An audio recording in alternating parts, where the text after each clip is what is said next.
Esta construcción, de la que hoy solo vemos el inmenso espacio que ocupaba, se merece con justicia el nombre de Circo Máximo, pues es, con diferencia, el mayor edificio para espectáculos jamás construido por el hombre.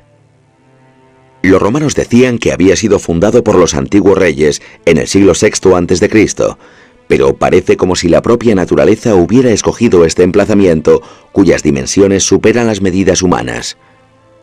La disposición del valle, entre el Palatino y el Aventino, reproducía de forma natural el trazado de una pista de carreras.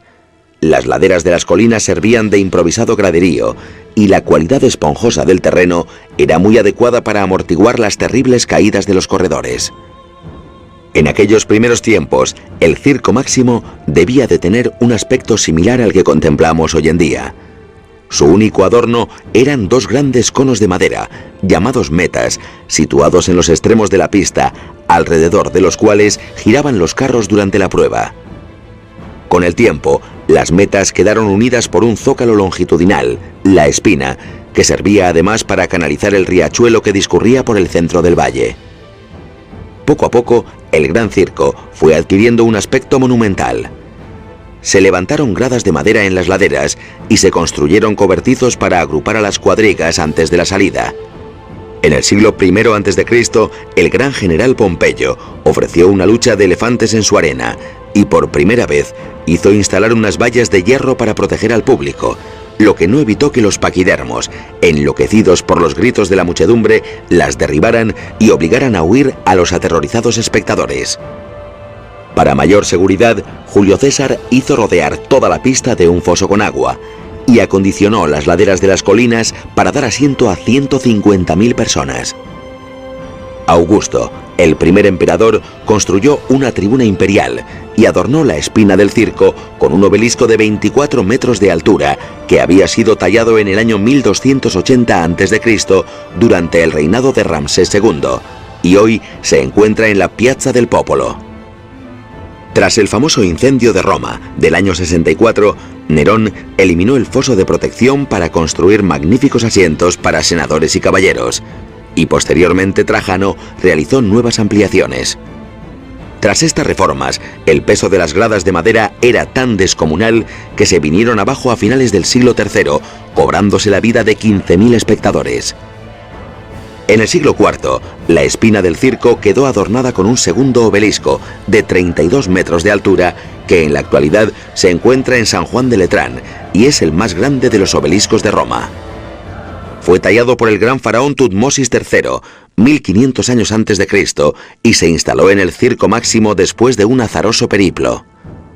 En efecto, en un principio, el emperador Constantino había ordenado que desde Egipto fuera trasladado a Constantinopla, la nueva capital del Imperio Romano. Pero la enorme mole de piedra permaneció 25 años tumbada en los muelles de Alejandría, hasta que Constancio II, el hijo de Constantino, decidió finalmente traerlo a Roma. La colocación de este segundo obelisco señala el momento de máximo esplendor del Circo Máximo, cuyas dimensiones, incluso hoy en día, nos resultan desconcertantes. Nuestros mayores estadios no alcanzan siquiera la tercera parte del aforo que tenía este edificio, capaz de acoger a más de 300.000 espectadores. Medía 600 metros de largo y 200 de ancho, y las últimas gradas quedaban situadas a unos 30 metros de altura.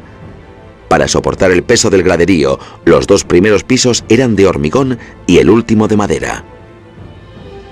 En el Circo Máximo tenían lugar ejecuciones públicas, combates de gladiadores y cacerías de animales salvajes, pero su principal función era acoger las carreras de cuadrigas. Cuando llegaba el día de la competición, toda la ciudad, sin distinción de sexos ni clases sociales, se reunía en el Circo Máximo para presenciar uno de los espectáculos más extraordinarios ideados por el hombre. Los carros y las aficiones se dividían en 4 equipos, identificados por su color: verde, blanco, rojo y azul. Antes de la salida, las cuadrigas, engalanadas con plumas y piedras preciosas, se reunían en el extremo oeste, el más cercano al río. Allí los aurigas se preparaban para la carrera, al tiempo que trataban de calmar a sus caballos, excitados por la tensión del ambiente y la presencia de otras bestias. De repente sonaba una trompeta y el magistrado que presidía los juegos, cubierto con una túnica púrpura y tocado con una corona de oro, dejaba caer sobre la pista un pañuelo blanco. Bastaba esta leve señal para que los aurigas lanzaran a sus caballos a un vertiginoso galope y 300.000 gargantas comenzaran a gritar al unísono. El público de las gradas superiores, donde se apretujaban las clases bajas, aullaba de emoción cada vez que su equipo predilecto, el verde, se destacaba por encima de los demás. Junto a la pista, los miembros del Senado olvidaban sus exquisitos modales y de pie sobre sus asientos de mármol cubrían de insultos al corredor azul, el favorito de la nobleza, si no conseguía imponerse a sus rivales. En la pista la competición era a vida o muerte. Rodeados de una nube de polvo, ensordecidos por el galopar de los caballos y el griterío del público, los aurigas apenas podían ver lo que tenían delante. En cada curva, los carros chocaban entre sí y toda su estructura crujía con terribles chasquidos. Un pequeño error, un tirón a destiempo de las riendas, un traspiés de cualquiera de los caballos podía estrellar la cuadriga contra las paredes o arrojar al conductor al centro de la arena, donde sería aplastado sin piedad por los carros de sus competidores. Las carreras terminaban cuando se completaban 7 vueltas, que se contabilizaban con 7 grandes delfines de bronce, donados por Agripa el año 33 a.C. Al concluir, los honores más extraordinarios aguardaban al vencedor. Sin importar su nacimiento, los más hábiles podían hacerse con fortunas que hacían palidecer las de los más ricos senadores.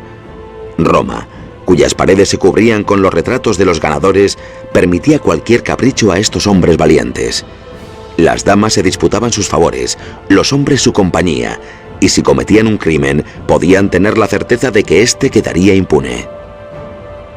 El circo se mantuvo en uso hasta mediados del siglo VI después de Cristo, y todavía los reyes ostrogodos, que gobernaron Italia tras la caída del Imperio Romano, organizaron en él carreras oficiales. Olvidado durante la Edad Media, en el siglo XVI se excavó para desenterrar los obeliscos que aparecieron a 7 metros de profundidad, y en el XIX acogió las oficinas de la Compañía del Gas.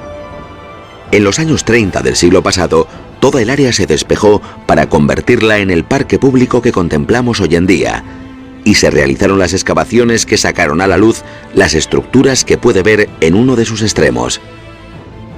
Aunque resulte increíble, se sabe que el Circo Máximo se encuentra prácticamente íntegro bajo tierra, pero los trabajos arqueológicos se ven dificultados por el soterramiento del Aqua Mariana, el arroyo que hasta el siglo XX recorría el valle en superficie. Quizá un día no muy lejano podamos contemplar íntegramente el espectáculo de sus inmensas ruinas.